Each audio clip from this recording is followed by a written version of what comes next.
এখন রোজার যে কয়টাই বাকি আছে তোরা কেউ নামাজ টামাজ করিস না। আর পেটে যদি বেশি ব্যথা ওঠে রোজা থাকার দরকার নাই।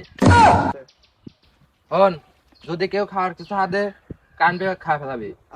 আর দিনে বিড়ি কয়টা খাস? হট! কিসের 2-3টা? দিনে 2-3 প্যাকেট খাবে। এই যে 1 প্যাকেট দিয়ে গেলাম, বক্কার পেট দোকানে কয়া দেবো নে। তোরা যা নিস আনতে নিস, সমস্যা নাই, বিল আমি দেবো নে। ভুল করে তোরা কেউ নামাজ পড়িস না। আর সোনার মতন চেহারা তোর নিচে কালি ফেলাস না। আর গাঁজা মদ বড়ি যা লাগে ইচ্ছে মতন খাবি, ডুব পাইরে বাইরে খাবি।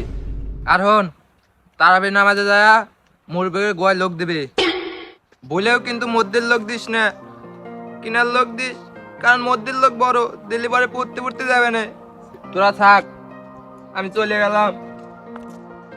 আর হন, আমার কথা বেশি মনে হইলে তোরা চইর পাতা ভিজাস। থাক, চলে গেলাম।